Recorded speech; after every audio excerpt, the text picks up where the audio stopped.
We're back with Mr. Gross, and what I would like to do is I would like to go into the discussion on your family life in Jimena, and which we very quickly passed over to go to Auschwitz. So, if we can go back there for a moment, if I can just take you back there for a moment, and if you could um, speak to me about life in the family during for example, the Yom Tovin, Purim, Pesach, Shabbat night. What was that all? What are your most precious memories of that time with? Basically, we have very pleasant memories from those days. It had to do, to a great extent, to family life. You lived in a city in Humane, and a good number of my grandfather's children lived there. So we kept a sort of a united, a great unity amongst ourselves. But of course, grandfather was the patriarch of the family. He was in charge. He had sort of control of business, but it also made him in control of all other events. But he was a very clever man. My grandfather never took advantage of that. He knew his position and knew how far he can go. But the fact is that it really paid off. It was a very respectful family around the house. He had, all told, about 21 grandchildren and sons and daughters. So the family was quite extensive. Of course, came Anayanta, we would all move over to grandfather after supper, and we spent time there. He had a large apartment, all the conveniences. He had 3 sons that were excellent in music and singing, and they can entertain. One of them especially is a very good Baltfila. And so that was an attraction, grandfathers being together. And if not just for grandfathers, but Purim night was another attraction. Balabatim people from Shul would come and pay hostage to him. He was respected in the community, and they liked him, and they had friends. So he would come, they would come, some of his friends would come and spend the Purim night with him. And in the course of events, one of my grandfathers, Shalom, was a great Barmanagan. He would sing and entertain. So that also created a very nice atmosphere. Besides, of the other people that came were the Shachtim. The Sheikhat in the olden countries had to be a Barmanagan as well, because at times he had to act like a Chazan. So the Shachtim were very pleased to come to my grandfather for another reason. He had what we called to hear a Victrola, would play the records of Chazurim. Here, today you don't have that here. They're too advanced for that. At any rate, my grandfather, who was so into music, had a good collection of Yeshua Rosenblatt records. So that was the feat for the party this is the entertainment. So either he entertain or the Geschachten would entertain. Otherwise, It sounds I think, beautiful. It sounds beautiful. It sounds beautiful. How many people would you say on that Purim night well, would have been there? on that Purim night, but the family itself, the grandfather had 20 or 21 Einiglich. I don't think they were all there at the time. Some of them were not there. But it was a nice home get together. And the entertainment was there. Beautiful, beautiful. I remember distinctly there were two of the Shachtim. It was customary that the Shachtim in those days had a beard. Oh, it was a must, not a must, but it was a requirement. And the Shachtim would come, and they were also inclined to listen to Yosef Rosenblatt. Yosef Rosenblatt was their favorite. So I remember there was one with a long beard, Shmuel Zucker was his name. And it was a long winter night, and he was listening to it was an old, it was just called a gramophone, an old player. And he would go listen to the music and would go, and if he listens to Yosef Rosenblatt, to him and to the other colleague, there was nothing better, no one equal to. For many people at that time, Right. Yosef Rosenblatt. I remember he would go like this, and enjoy his music. Anyhow, so there was an evening of entertainment in my grandfather's house. Sounds very joyous, very beautiful. Mm-hmm. Very joyous, very beautiful. Um, Do you have a memory of a Shabbat dinner with your family? Yes, I should remember. Shabbat was a Yiddish Shabbat. Well, I mean, to begin with, this is the community was Orthodox. And many of them were Hasidic. They davened in a shul was a close, we call it. There was a shul, which was Ashkenaz, the close was Sephardi, semi-Sephardi. And then there were the others Stiebrach. But a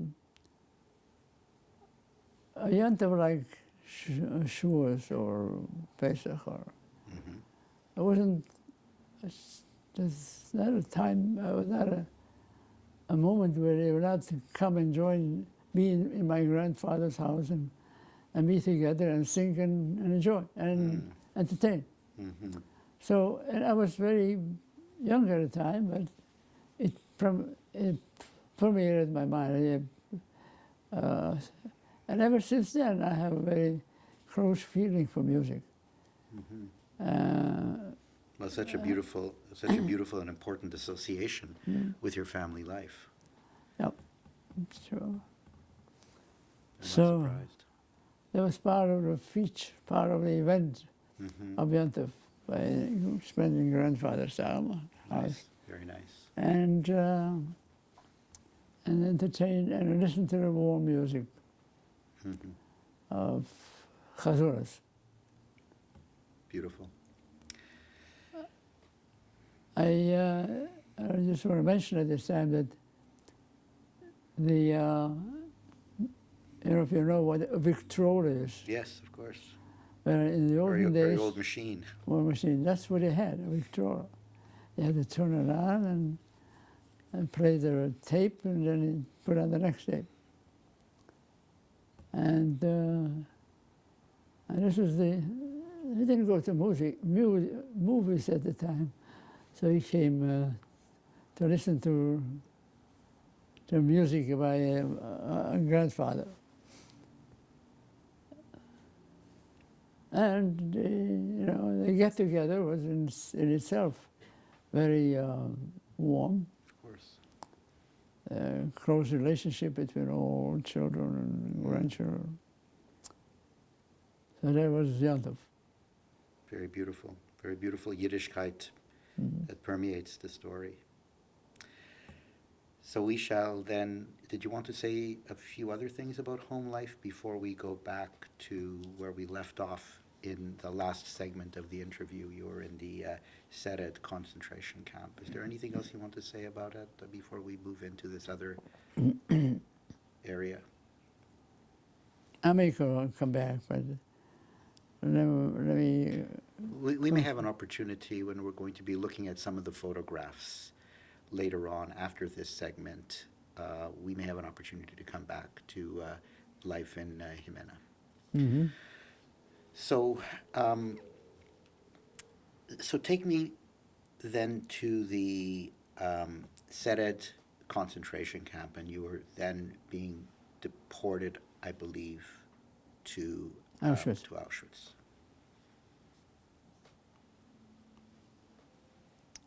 Well,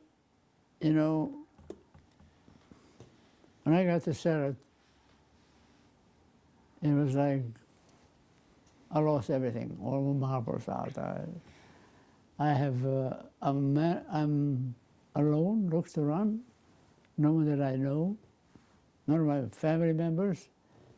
And the most painful thing was that my father back there doesn't know what happened to me. And he must have been beside himself and probably criticizing himself for allowing me to go out at a time. And here I am stuck. Who am I going to turn to for advice? Nobody. I was a young boy. I didn't know anybody there.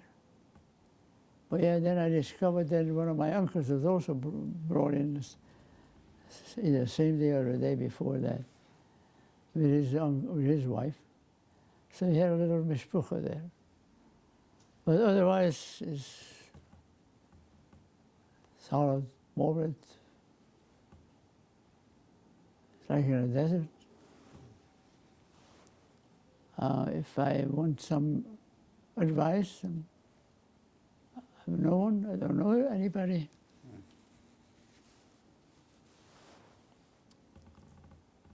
In sleep, I remember we slept on bunks.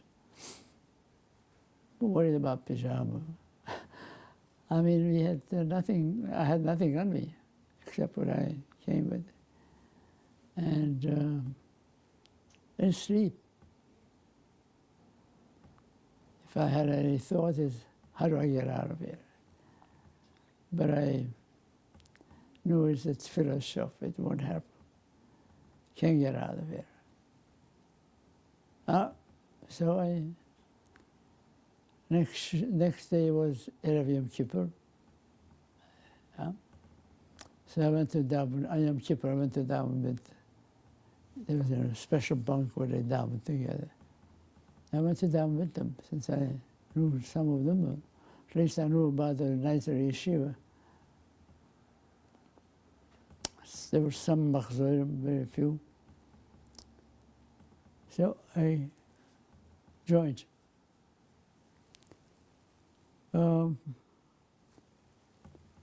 Otherwise, it is one of the most saddest experiences I've had. Completely alone.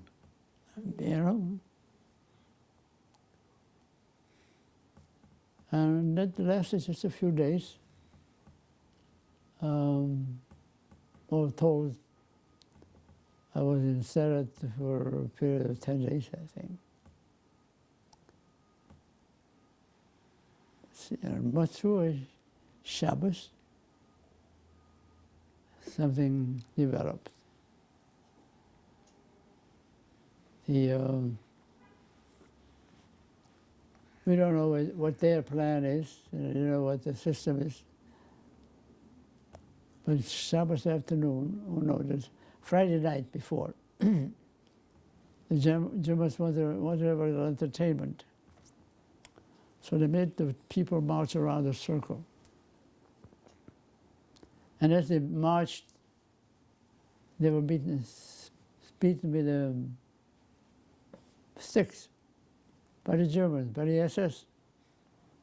So in other words, they forced me to go by in a circle where I'm bound to get hurt. Well, lasted a while, and that ended too. That was Friday night. And this was some riches, the German soldiers wanted a little fun. They wanted the Jews go around the circle town here, around the circle, and not being able to go. Or if you do go by, you get stabbed, you get hit. So this is just a sample of sedative. That's how the treatment was there. The next night, Shabbos night, I think, Shabbos afternoon, all of a sudden I noticed that trying to get together all people and line up people and getting ready for a march.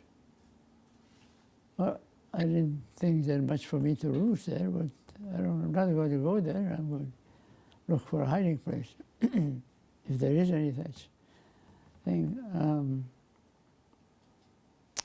I did go into the camp. There were barracks.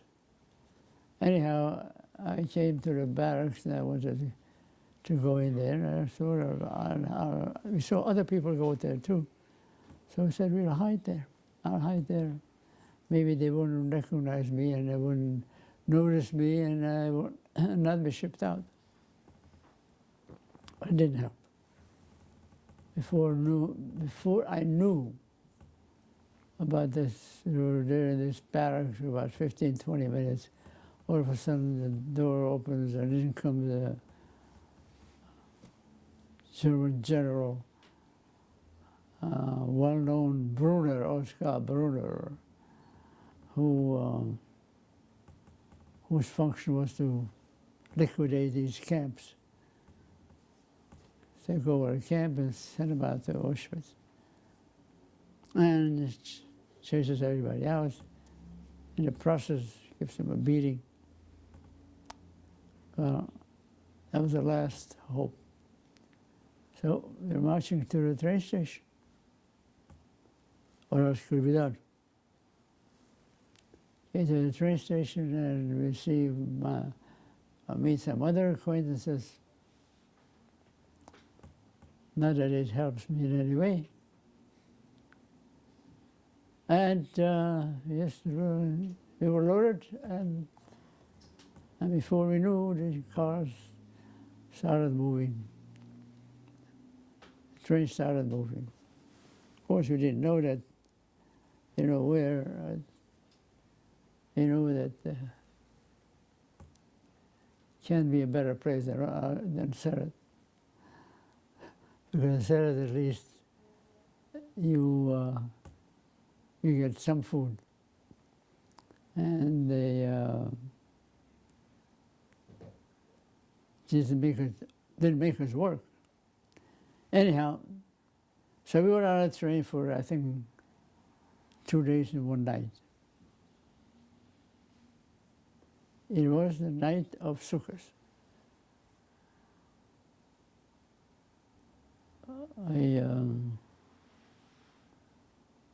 All of a sudden, and the trains were running mad, without a stop, as if they had a race. Finally, the train stopped and the wagons opened up and hear the voices of the SS. Alles raus, meaning all out. And in addition to all that, If one was a little slow, he got a good beating before he stepped out. You know, it was bright in Auschwitz, but it was dark at the same time. I just know I was in the dark. Where am I? What is this here? Who knew? Nobody. Finally, I see there were some old-timers who were assigned to unload the truck, unload the wagons, the cars, or the content of their cars, of the trains. These were people that he called Canadians, which I found out later. Canada, anyhow.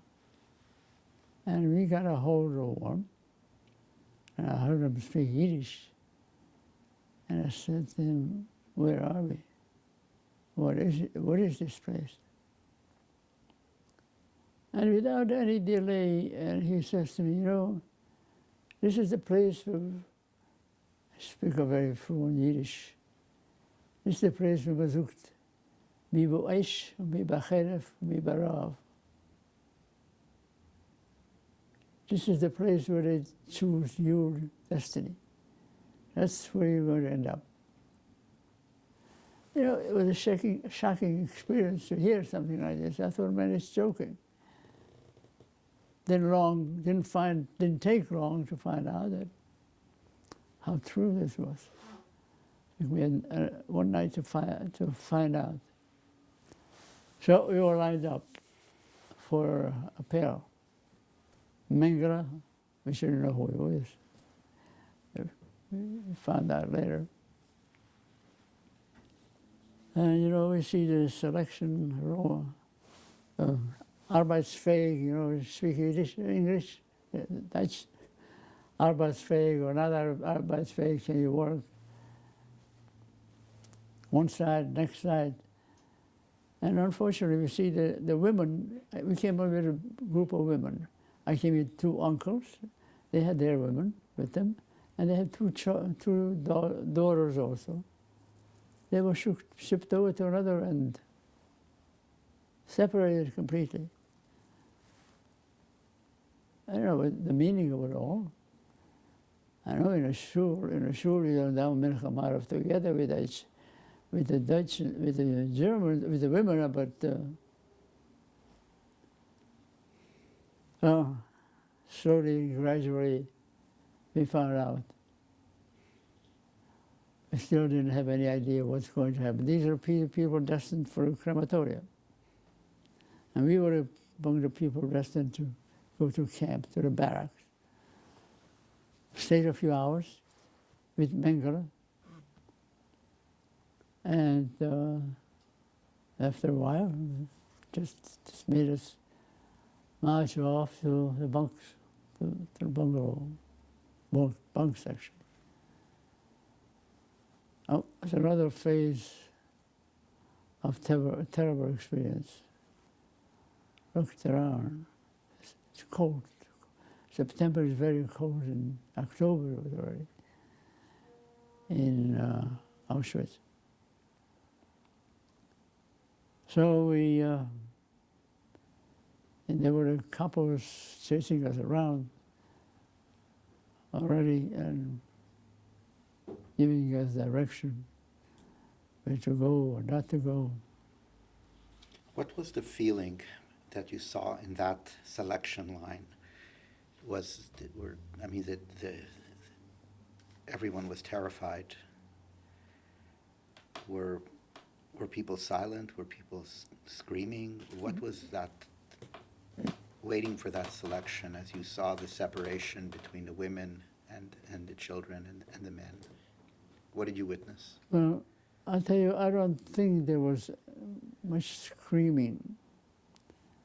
Those women thought, women usually are separated. Mm-hmm. You're going to go different, maybe in a different ladies' shul. Mm-hmm. A man goes to a different place. Mm-hmm. You know, the Germans were very calculating. They figured out things very well. for their benefits and just keep us unaware of things that, Make it look organizational, right. an organizational event. Mhm. So the next, they said, well, this is it. Or is it? It was a cool night too. Auschwitz is cold in October. So we had to go through the machine, the cleansing process too, and they gave us new clothing.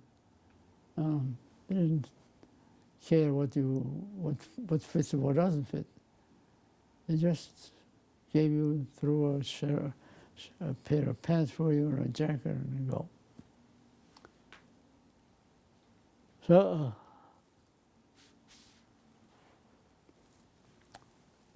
and the next day came, and then again the next day the same. No change. We were just waiting for something to happen. To wait for something to happen wasn't the best thing, because things could always happen worse. We found out about the selections, which we didn't know at first.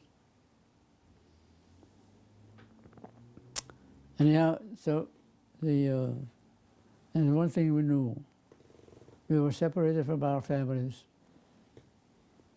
nothing to look forward to. And who knows what else is waiting for us. And every day something happened that made us feel worse. First with the food.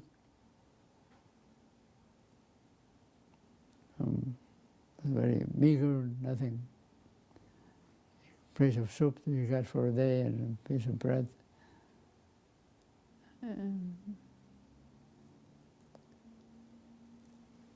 And that's how things proceeded in Auschwitz.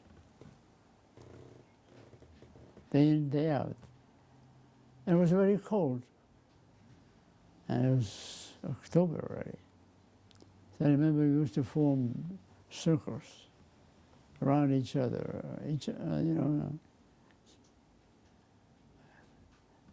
using the heat, the Body heat. body heat from others. Did you, being in such a situation, something collective happens, and did you see Jewish rituals of putting on tefillin, some sort of an action, a ritual Jewish action occurring in these times as you were trying to understand where you were, what was going on? It's such a confusing and terrifying time. Did you find Jewish rituals, people practicing them at that time? One thing I did notice, we were finally assigned bunks where to spend the night. And that was not the first night. A few nights later, I discovered that there was a small siddur. Somebody sneaked in a siddur. So he down, let some other people down, because actually between the bunks, they were allowed to, they were not allowed to. The capo, if they were to see you, the bigger stuff, end your life. Nobody brought in a siddur into Auschwitz. But there's something that was unique in Auschwitz that happened to me. First of all, and this is the most horrible thing, they used to have selections. Selections meant after a few days, the SS would organize, set up the people and select, find, go around from man to man, from row to row, and select the person that is weak, that doesn't seem to be able to survive here. This is what they call selections. So I had the first selection. I survived. I didn't. It took me a while to understand what it means, and I was just, of course, quite cautious about it and fearful as to what is this going to lead to.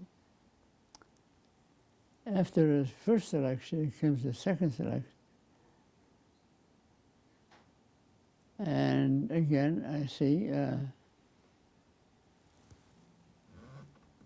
that they're picking more and more. And you know, by that time, you know that the picking is not a good sign. They're just breaking, you're just going to make sure, select those that cannot survive. So before, you usually knew when selection will come up, usually before a Yontif. And then we came in order to line up in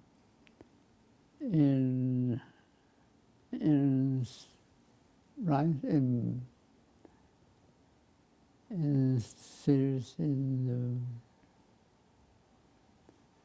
fashion. Mm-hmm. So I thought I'd be smart.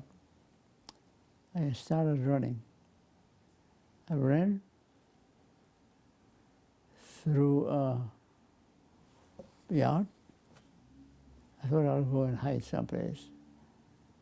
I was heading for the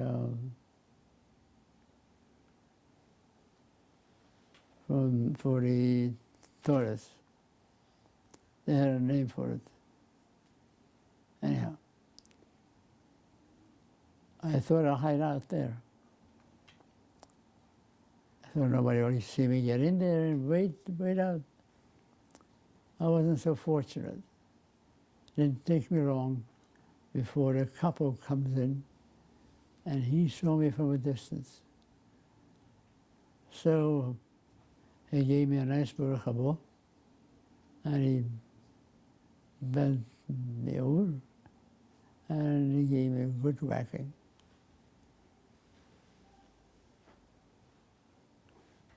Luckily, I had a spoon in the back of my pocket, so the spoon got bent from the pressure of the whip.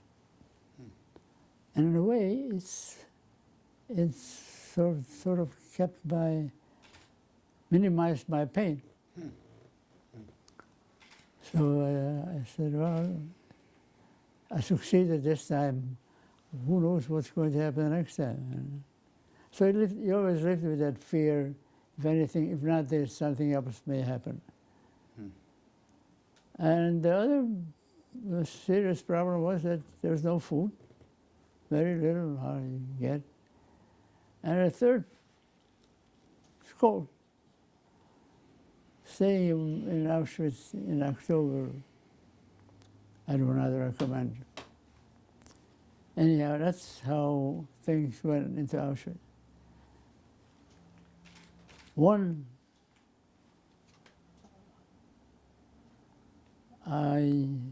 great thing happened to me, is that I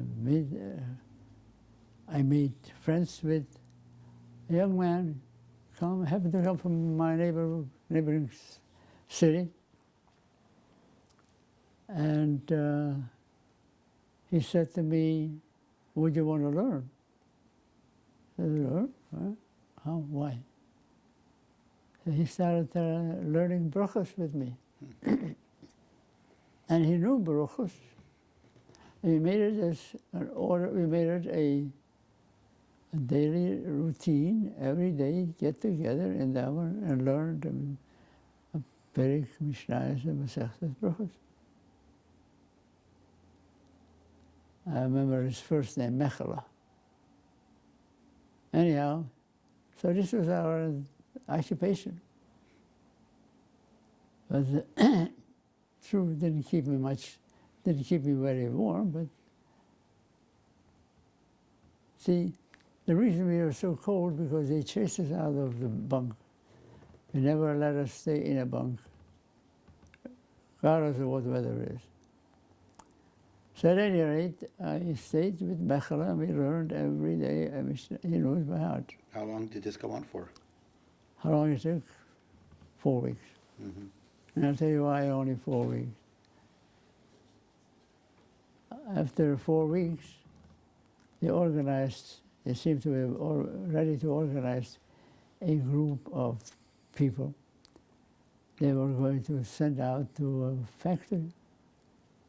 Must have been a demand from some manufacturers that they need support, need help. So they organized one, and I was one of the fortunate ones to get online with one. In fact, a little tricky thing. When they lined us up, I had two uncles there. One had an uncle with a son, and the other had an uncle who didn't have a son. So one ended up in a line with a son. And I would have been in that group too. And I said to myself, this line is not good for me. Because my uncle would have to worry about his own son. If anything, he needs his son first, right? And he would not look much after me. And I was a young man, I needed support. So I skipped over a bunk there. And luckily, very lucky that I picked the other line. To make a long story short. So we ended up, after 2.5 days of traveling, we ended up coming into a different area altogether. Shipped us out of Auschwitz directive, and and we were set up for work into a factory that manufactured airplanes. Rather, wings for the airplanes. A large factory, very large factory. Yeah, well, we were about 400 or 500 people there. And we were all very grateful. Why not? The place was called Niederorschel. There's no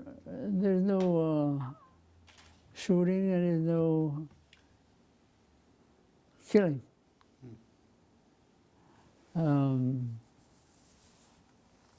So I said the choice was really good.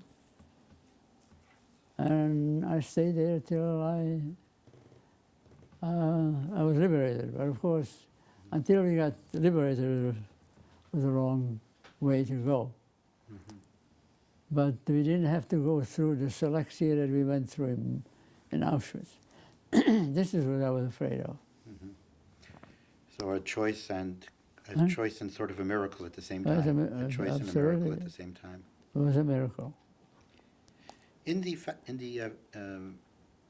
plane factory, did you notice? I mean, since there was a little bit more freedom, at least maybe less supervision, as with the appels in Auschwitz, did you notice that the prisoners were able to express their Judaism in some sort of a way of, as you were learning, or was there observance, a Shabbat observance? Was there Well, I think to some extent it's true.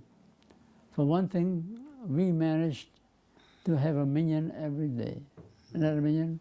We got together between bunks, and the fellow that had a siddur was one of those that davened with us, so he could direct.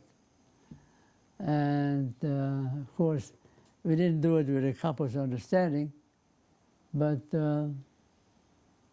we got along with that, and we had a minyan. We davened every day. But the couple knew what you were doing. No. You didn't. No. I mean, the couple there was not as brutal as the couples in Auschwitz. No, there's quite a difference. So to get out of Auschwitz under such circumstances, I consider it to be a partial victory, or at least, if not a whole victory, or it was something to be grateful for. And I don't think some of the people that I know that stayed in Auschwitz and were with me didn't make it. So I was ready to make Birkat HaGomel. And your Jewish spiritual life during this terrifying period, how do you feel that took you to survival? When you think of your Jewish spiritual life, the miracle that happened getting out of Auschwitz, and how do you associate that with your survival? How I associate this with my survival? The Well, sense of hope that having a minyan gives you the sense of. There's no question about that. You felt that you were more among your own ranks, your own kind. The couple was not exactly a Jew friend, but he was not as brutal as the others were in Auschwitz. And we proceeded our activities to some extent. We davened every morning. We only davened to the extent that we could. And it was Yeah. sometimes larger than a minyan, No, more or less the same group. same group. Yeah. Do you know if there were other groups in the factory? Did Well, you hear of other groups having the same kind of experience? That they were able to have minions? No. But I know that in our group, which I heard afterwards, somehow they managed to organize a matzah, to bake a matzah. Where I don't know the details, I never remember.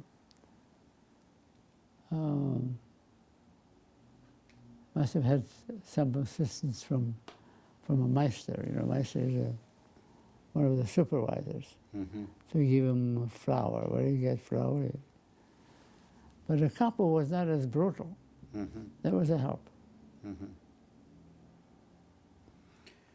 Of course, of course.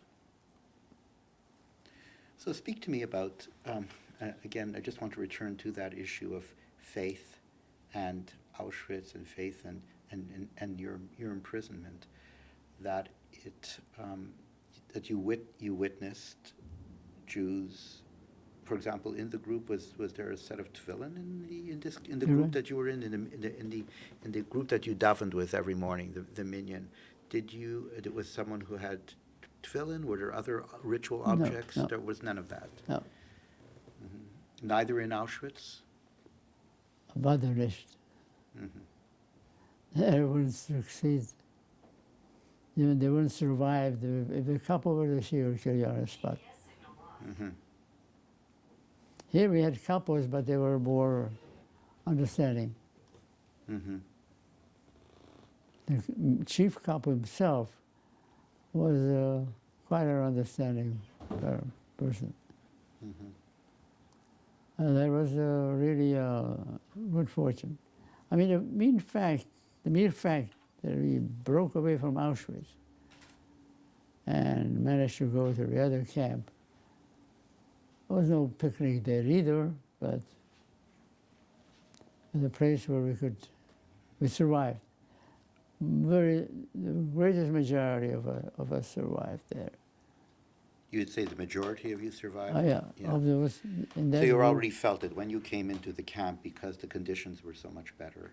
You felt that it was a place where you could survive, as opposed to Auschwitz, where Yes, you felt death absolutely. everywhere. Yeah.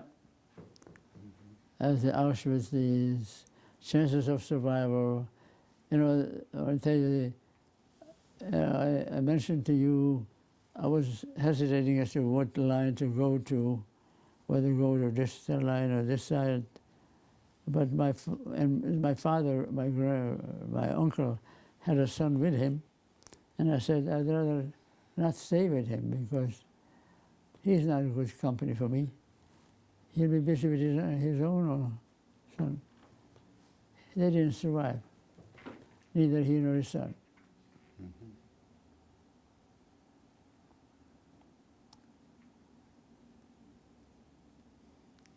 So, Terrifying moments. what? Terrifying moments to recall. Terrifying moments. Well, I must say that even our lot was not very lucky, but certainly it's better than many others. We had a revere in that hospital.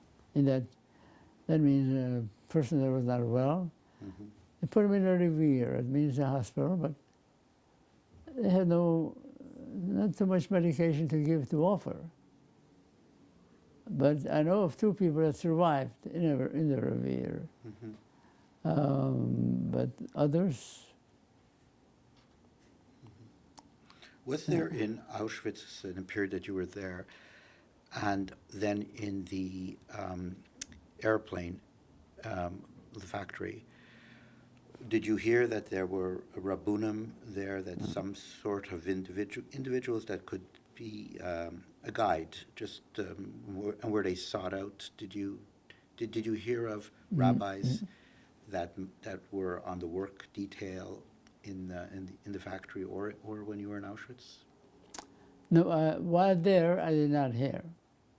But afterwards, I heard there was a young man from Pressburg there who was the son of a rabbi. And he had organized some group, a small group of people to bake matzahs. That was very unusual. In Auschwitz? In Auschwitz, not Auschwitz, in neither Auschwitz, the other camp. Well, how do you get flour? How do you get a surprise? He must have had must have developed some connection with the Meister. Sometimes the Meisters were supervisors, and they were not so brutal. So they must have made an arrangement with him, brought him some flowers, and the rest they can create fire someplace. And they did. I heard it after Pesach. Must have been very, very important in such a deathly place, both Auschwitz and in the labor camp, when you were able to experience a Yiddish practice, a practice around Yiddishkeit, around a holiday, a Shabbat, a morning davening. It must have been very, very nurturing, I would think, for your own Jewish identity. Yeah, almost, it's quite true. But I think that among our group, there were more observant people that you can find in Auschwitz at the time. Where Auschwitz was big. I never knew, but how big or how many. But certainly had a better chance of developing something, and they did. The matzahs, for instance. I actually heard it after Pesach. was the family was a secret well kept. Mm-hmm. Of course, of course. You know, to have someone to bribe. What can you bribe someone with in Auschwitz? What can you offer? But evidently he made a friendship with someone, and his friend had brought him some flour and water and made masa. In the context of an environment that was so structured and so rigid and so deathly, when something good happened, did you see it as a miracle? When something good happened, did you experience it as a miracle? In a place that was so organized towards your death, even in the labor camp, work you until you couldn't work any longer, and some good thing occurs and you experience it as a miracle. Well, frankly speaking, while there, I did not see anything. But afterwards, As you recall. no, after I arrived, so what happened? You see, we left Niederöschel. I mentioned the name, Niederöschel, right?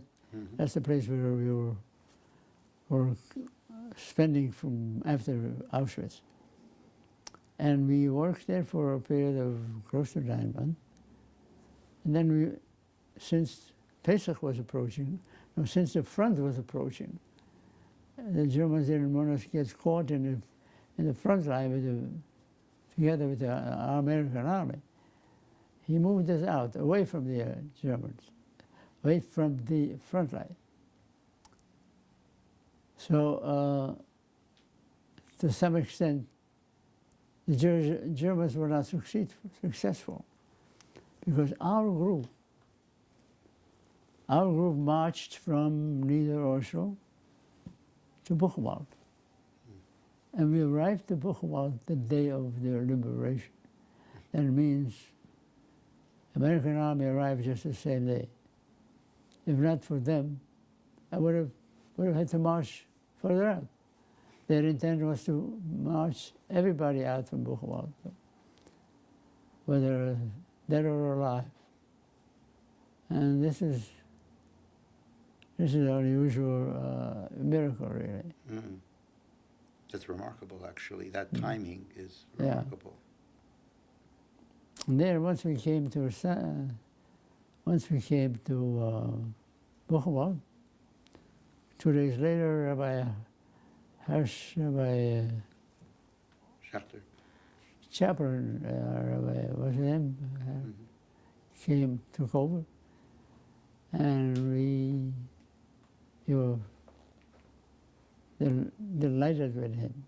There's a beautiful picture of the first Shabbat in Buchenwald Yeah. by Rabbi Schachter. You were there. You were saw? there in this room. What? You were there during that Shabbat. Yes. I was there. Yeah, that's a beautiful picture. I would think I have a hundreds of men, Yeah. hundreds of men in that I have a room. picture sitting with a group of people together. But I can't recognize myself, but maybe I was there. Mhm. When did you find out about Hershey? Well, it's in our museum. We have an image of that first Shabbat in Buchenwald, and I was referring. It's a very large room with hundreds of men.